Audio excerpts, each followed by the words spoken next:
Gaano kahirap na lumaki na wala sa tabi mo yung nanay mo at yung tatay mo? Ang natatandaan ko lang is malungkot ako. Tapos sa school, lagi ko sinishare na wala akong parents.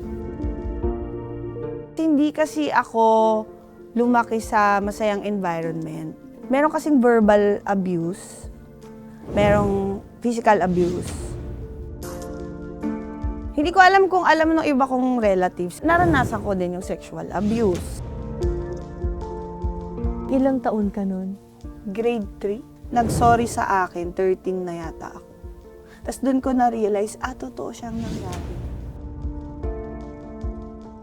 Ang natutunan ko, marami talagang bagay na hindi natin makokontrol. Basta I have the power to change my life and my future, my present.